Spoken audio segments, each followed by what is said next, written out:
A paz do Senhor, meus irmãos, sejam todos bem-vindos. Vocês estão na Catflix, no curso Bacharel em Teologia, módulo 12. Nós vamos ver aqui a cultura dos tempos bíblicos, aula 2. Sensacional. Como eu disse lá na introdução da primeira aula, a gente não vai ver todos os comportamentos culturais, porque é uma infinidade de coisas. Mas os principais nós veremos. Cada comportamento cultural, cada hábito cultural, nós embasamos com um texto bíblico, e aí você já vai tendo grande entendimento da compreensão daquele texto. E a partir daí, se aprofunde no conhecimento cultural. Eu aconselho os irmãos a lerem História dos Hebreus, traz bastante coisas da cultura, História Eclesiástica, que também os primeiros 300 anos da igreja primitiva, traz bastante coisa da cultura.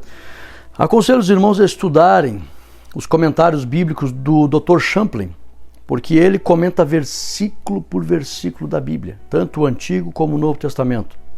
E aí ele traz ali uma visão cultural, traz uma visão histórica, visão científica, visão filosófica, visão teológica. É muito bom para adquirir conhecimento da cultura. Então, História dos Hebreus, História Eclesiástica, muito importante. E também os comentários bíblicos. Dr. Champlin é uma grande referência. Aconselho os irmãos a estudarem. Vamos fazer a nossa oração? Ore comigo. Santo Deus, eterno Pai, te louvamos, Senhor, por poder mais uma vez meditar na Tua palavra. Abre o nosso entendimento. Nos dê sabedoria para que possamos compreender a Tua vontade. Ilumine os Teus filhos. Venha conosco. Em nome de Jesus. Amém e amém. Vem comigo, vamos lá? Quem conhece os hábitos e as tradições dos tempos bíblicos, conhece o correto sentido de cada mensagem. Então, é importante conhecer o correto sentido daquela mensagem. Então, vem comigo. As cidades e povoados. As cidades possuíam as casas agrupadas. E você vê aqui, uma do ladinho da outra, né? Tem uma criança aqui. Exceto em lugares agrícolas, que daí por causa da agricultura as casas eram mais distantes. Na região da Galileia havia aproximadamente 240 cidades. Eu estive na região da Galileia ali, em torno do Mar da Galileia, tem o Mar da Galileia, né? E aí você vê só de um lado do Mar da Galileia tinha Decápolis, que eram as 10 cidades gregas, que ficavam próximo à região da Galileia, bem ao redor. Hoje ali tem a questão tem o lado de Tiberíades, né? Por isso que o lago também é chamado de Lago de Tiberíades, Lago de Genezaré, Mar da Galileia. Então era chamado assim por causa das cidades que tinham ao redor, né? E aí você vê, olha só, 240 cidades. Muitos povoados, por serem pequenos, não eram contados nas listas de algumas obrigações romanas. E não havia sinagogas e nem tribunais. Cidades muito pequenas eram insignificantes e até esnobadas pelo povo, inclusive pelo exército romano, pelo Império Romano. Nazaré pertencia a esses povoados e por essa causa que você vai entender a expressão de João 1,46. Natanael falou mal desta cidade. Pode vir alguma coisa boa de Nazaré? Não tem nada lá. É aí que você vai entender. Por quê? Porque eram cidades muito pequenas, não tinham sinagogas, não tinham tribunais, não tinham exércitos, não tinha força agrícola, não tinha muitas famílias importantes. Belém era uma cidade considerada muito insignificante. E tu, Belém Efrata, a Bíblia até fala, né? De maneira alguma és a menor, de ti sairá. Então Jesus nasceu em Belém, se criou em Nazaré. E interessante que ele teve um início muito simples, né? Muito simples. O pastor Gesiel Gomes usa uma expressão que eu gosto, que ele diz assim: o interessante não é o começo, mas é a nobreza do final. Né? O interessante não foi onde Jesus nasceu, mas para onde ele foi ser honrado. O céu, o trono ao lado de Deus. E tem todo o poder para abençoar aqueles que são humildes como ele. Mas só para você entender, havia muitas cidades pequenas, ok? Jesus nasceu em uma pequena e se criou em outra pequena. Aí você vai entender João 1,46, Natanael falando mal, porque era pequena mesmo, não tinha expressão para nada. Como hoje você vê aí municípios bem pequenos no Brasil, onde as pessoas até saem dessas cidades porque não tem desenvolvimento, havia muitas cidades pequenas assim também lá em Israel. Vamos lá. A hospitalidade. A hospitalidade era levada tão a sério, irmãos, que existem 3 epístolas no Novo Testamento que muito mencionam a hospitalidade e a comunhão entre os irmãos. A hospitalidade é símbolo de comunhão, de amor, de atenção, de cuidado. Aí você vai ver Filemão, 2ª e 3ª João. O apóstolo Paulo agradece os irmãos, honra os irmãos que cuidaram dele. E aí você vai perceber a importância quando eles atendiam as pessoas. Olha só, Israel deveria ser hospitaleiro, principalmente com os peregrinos, pois eles também foram peregrinos em terra estranha. Agora você vai entender Êxodo 2:22, vai entender Levítico 19:34, e o próprio escritor aos Hebreus, que era um judeu convertido, porque ninguém sabe quem era o escritor aos Hebreus, pastor Rodrigo, mas o início de Hebreus traz uma revelação. Ele se coloca como filho dos pais, ele era judeu. Então, vai ler o início de Hebreus que você vai ver, os nossos pais, ele fala. Então, ele era judeu, convertido, e ele diz que muitos, por causa da hospitalidade, hospedaram anjos, sem saber que eram anjos. Aí você vai entender, nossa, é porque era algo muito precioso para eles exercer a hospitalidade. Era muito precioso. É tanto que Ló, quando ele hospeda os anjos, muito provavelmente é desse texto que os escritores aos Hebreus está falando, com certeza teve mais casos, né? Bom, tem outros textos, né? Manoá, eles serviram anjo, Sara e Abraão receberam, né? E alguns até acreditam que possa ter sido uma teofania do Pai, do Filho e do Espírito Santo, porque depois Ló conversa com o anjo lá e chama de Senhor, né? E o anjo não o censura por chamar de Senhor. Mas vamos lá. Quando Ló recebe, e era tão sério protegê-los, que Ló diz, não, peguem as minhas filhas. Eu não vou ferir a minha honra de não ser hospitaleiro com esses hóspedes. Não vou ferir, porque era cultural. Hoje nós não, jamais alguém vai pegar aqui no Ocidente e entregar um filho para proteger um estranho, jamais. Porém, naquela época era levado muito a sério. Por quê? Porque Israel foi peregrino no Egito. Confere o texto lá de Êxodo 2:22. Moisés foi peregrino. Levítico 19:34, você vai ver que o povo foi peregrino e era para valorizar os peregrinos.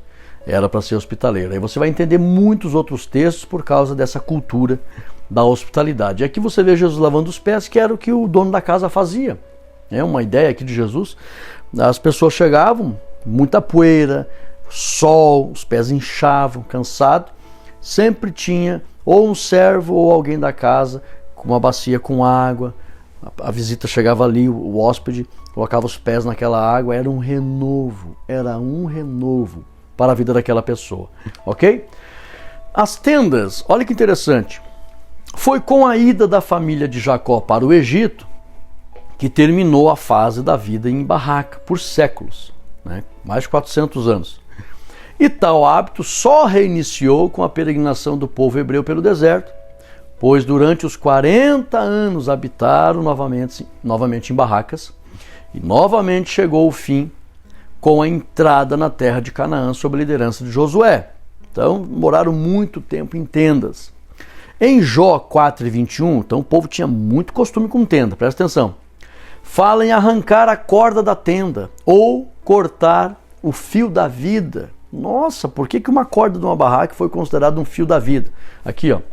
Você pode entender agora o que significa isto? Seria soltar toda a lona da tenda, tá, ó. Pá! Pá! Como tinha, presta atenção. Se a lona se soltasse, poderia causar um incêndio. Como tinha lamparinas acesas o dia inteiro, e a lona cai em cima, já era. Devido às lamparinas de azeite, ou mesmo ser levada pelo vento. O apóstolo Paulo, segundo o texto bíblico, era fabricante dessas tendas. Então, cortar o fio da vida significava, era um provérbio. Se alguém deixasse a corda se escapar, caísse em cima, provavelmente ia pegar fogo a tenda. Aquela família ia entrar em grande prejuízo. Em grande prejuízo, porque era caro. Geralmente feitas de peles de animais. Você tinha toda uma estrutura para montar, tinha que pagar alguém para fazer. Se não soubesse, caía rápido, voava muito rápido. Então era uma grande profissão. Lembrando que os historiadores comentam que quem sabia lidar com tendas sabia lidar com couro, que geralmente elas eram feitas com peles de animais, até para proteger do calor. O pelo do animal em cima dava um isolamento térmico embaixo, principalmente a ovelha crioula, que o pelo é mais longo.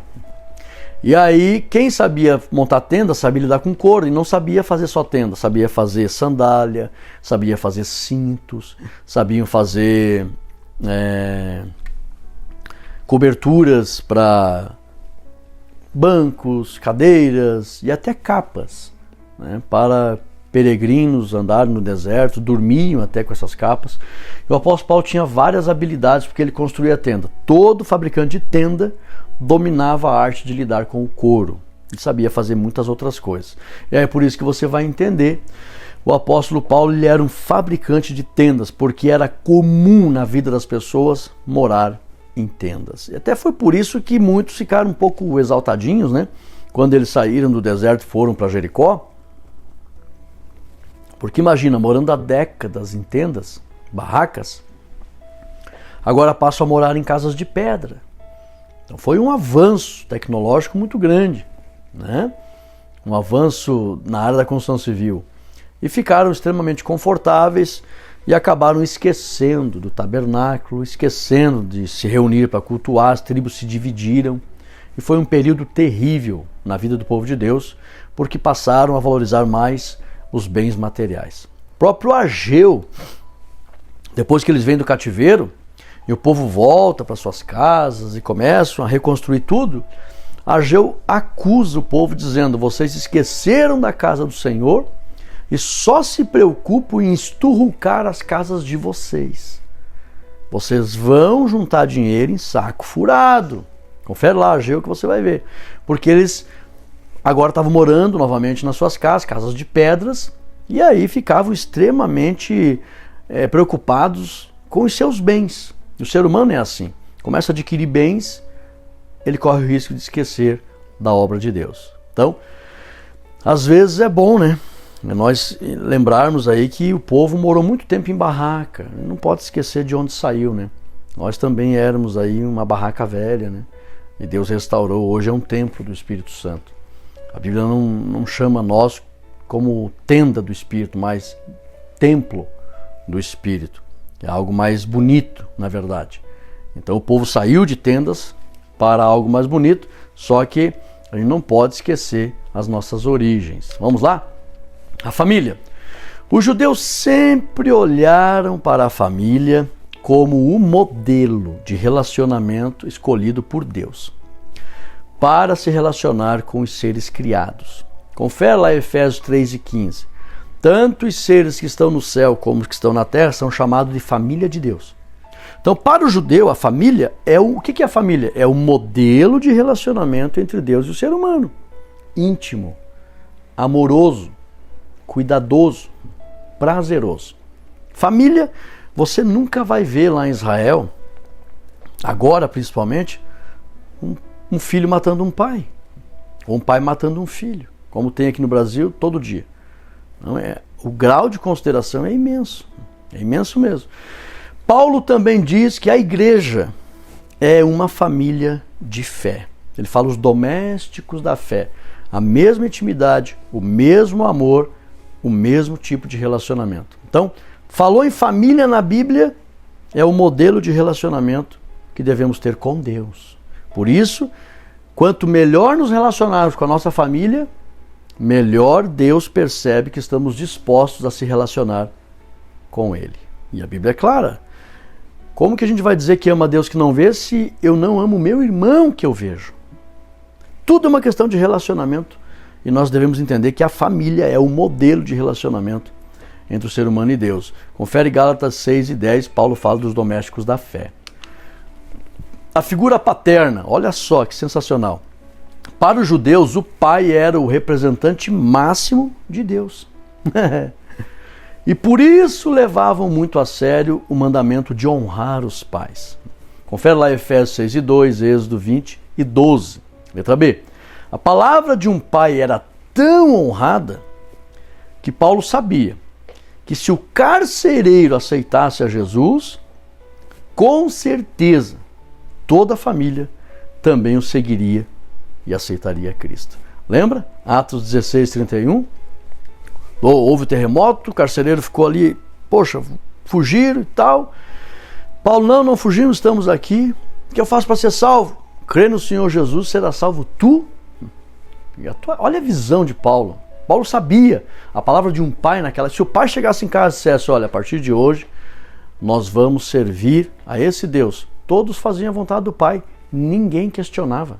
Ninguém. Até hoje lá, irmãos, para vocês terem uma ideia, o filho que não cuidar do pai, ele é processado, ele é penalizado pelas autoridades. O pai que não tiver muitas condições, o filho tem que dar um salário para o pai. O filho deve honrar o pai, deve indenizar os pais, se estiver precisando. É raro você ver um filho lá maltratando um pai.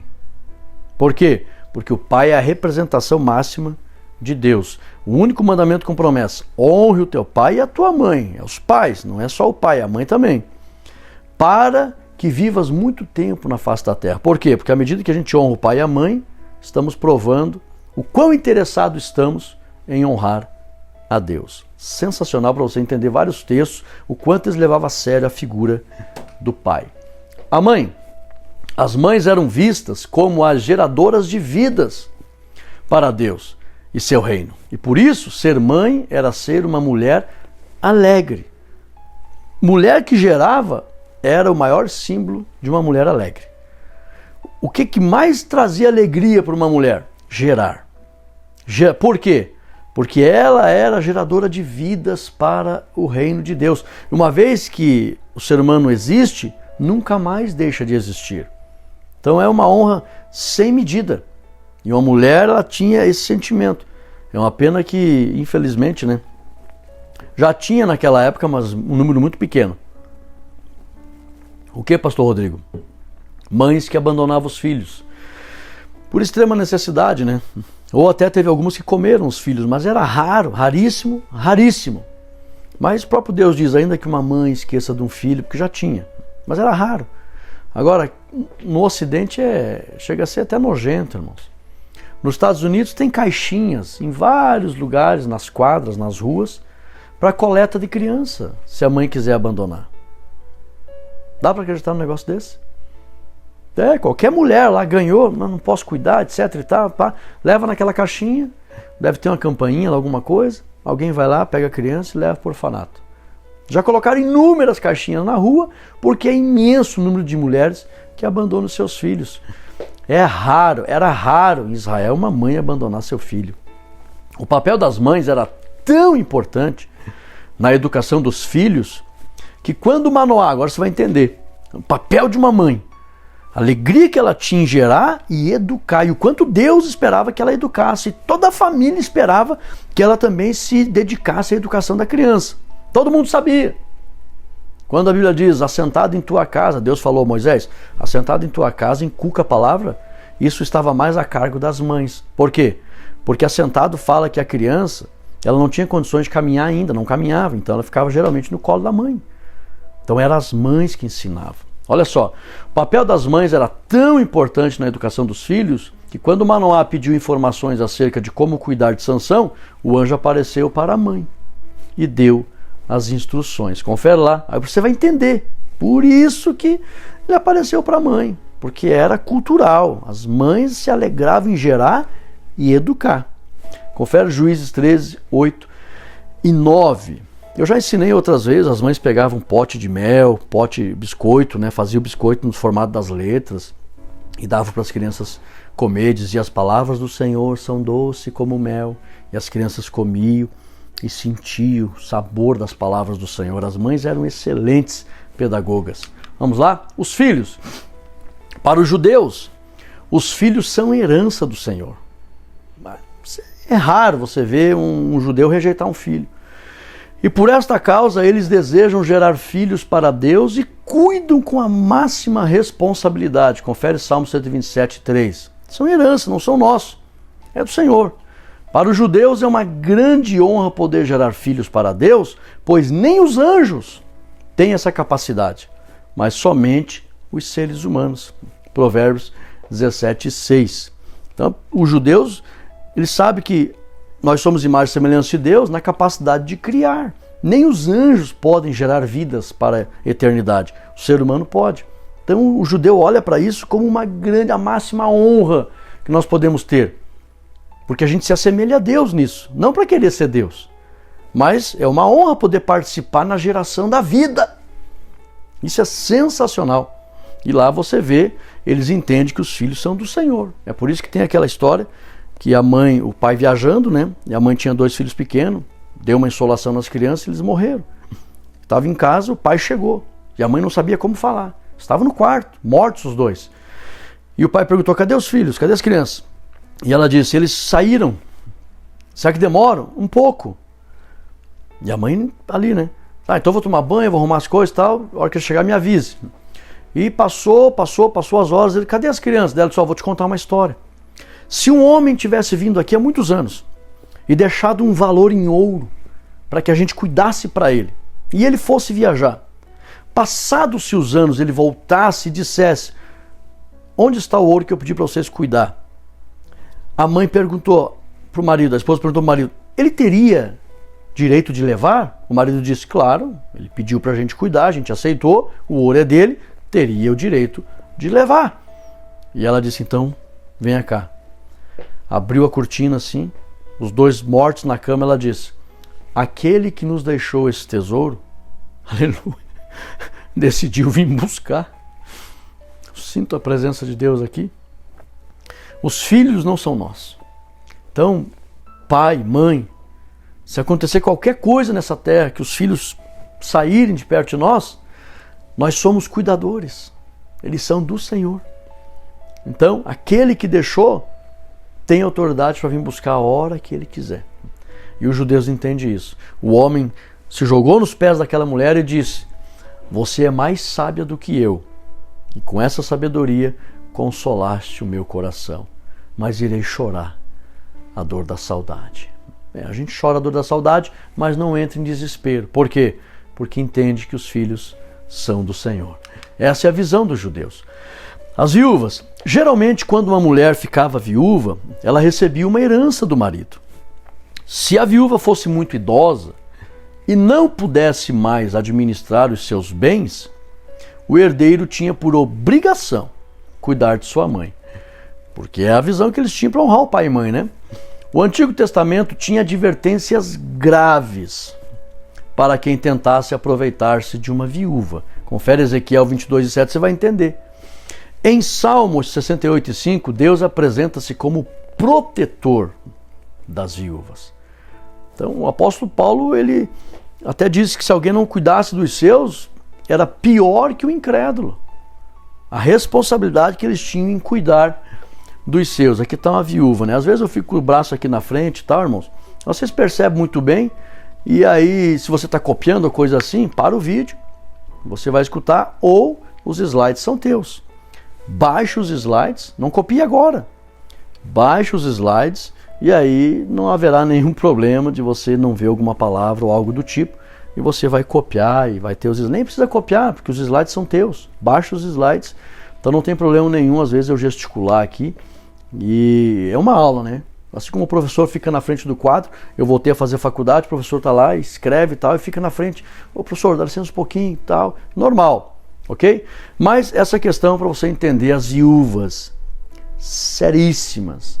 Não tinha naquela época uma assistência social, não tinha o INSS, aposentadoria.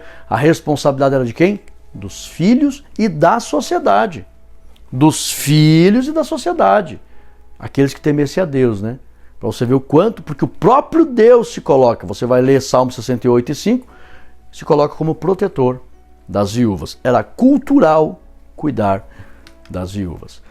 Conclusão dessa segunda aula: a cada informação recebida dos tempos bíblicos, mais recebemos mensagens claras da parte de Deus. Sensacional! Eu amo essa matéria. Vamos aqui memorizar quantas cidades haviam aproximadamente na região da Galileia. Lembra aí? Volte lá. Pouco mais de 200, mas volte lá. 2. Onde aparece na Bíblia que devido à hospitalidade alguns hospedaram anjos? Lembra que eu te falei de um autor ali? Não aparece o nome dele, mas ele era judeu. Vai lá. Onde aparece na Bíblia que Paulo era fazedor de tendas, dominava a arte? Onde é que está isso? 4. Em qual texto aparece que os seres do céu e muitos seres humanos fazem parte da família de Deus? O grande propósito de Deus é fazer uma família universal. Uma só família. Onde é que está isso? Foi Paulo que escreveu, tá? Está nas epístolas de Paulo, vai lá. 5. Em qual texto na Bíblia aparece a certeza que Paulo tinha na influência de um pai sobre toda a sua família? Sensacional, né? Onde é que está? Está ali nos Atos do Espírito Santo. A gente já aprendeu sobre isso, né? Tem um livro que poderia ser chamado Atos do Espírito Santo, já te dei, né? Paulo olha e a certeza que ele tinha, o pai tem influência sobre a família e ele profere uma frase. Onde é que está esse texto, né? Creia no Senhor Jesus, vai ser salvo tu e a tua casa. E aí Paulo tinha certeza da influência do pai sobre toda a família. Chegamos ao final, vamos fazer a nossa oração, então volte lá, ache essas respostas, você vai ver que o assunto vai ficar colado dentro de você. É método de estudo, de ensino, né? Vamos orar. Santo Deus, eterno Pai, te damos graças, Senhor, por todo esse rico conhecimento que pelo Teu Espírito estamos recebendo. Ilumina os Teus filhos, que através deste conhecimento eles possam gerar muitos frutos para a glória do Teu nome. No nome de Jesus, amém e amém. Tome posse desta bênção, um forte abraço e até a próxima aula. Fique na paz.